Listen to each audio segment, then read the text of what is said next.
అవును. శుభలేఖ తర్వాత గ్యాప్, చాలా గ్యాప్.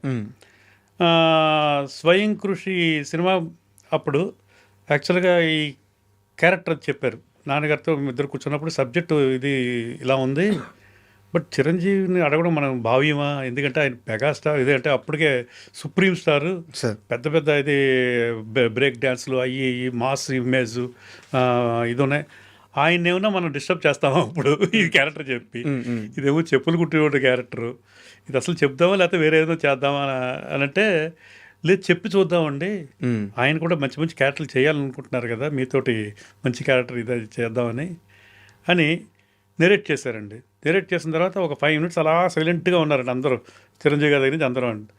అయిన తర్వాత దీని గెటప్ అది అని మొత్తం అన్ని ఆయన చాలా ఈ చెప్పులు కుట్టుకోవడం నేర్చుకుంటాను నేను అనేటప్పటికి ఈ షాక్ అంట, ఇది ఓకే అన్నారా లేదా అని.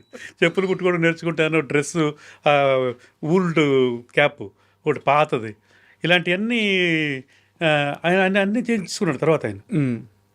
ఇంకా అక్కడి నుంచి ఆయన ఛాలెంజింగ్గా చేశాడండి. అప్పుడు దాకా ఆయన అంటే పెద్ద పెద్ద ఇది బ్రేక్ డ్యాన్స్లు అప్పుడే ఎంత పాపులర్ అయిపోయినాయండి ఆయన వలన. డ్యాన్సులు, ఫైట్లు, ఇది ఇమేజ్ ఏమో మామూలుగా లేదు అసలు, హిమాలయాస్ దీనిపైన వెళ్ళిపోయింది అది పీక్స్కి. ఈ క్యారెక్టర్ అనేటప్పుడు ముందు భయపడింది, ఇది ఒప్పుకుంటారో లేదో అని.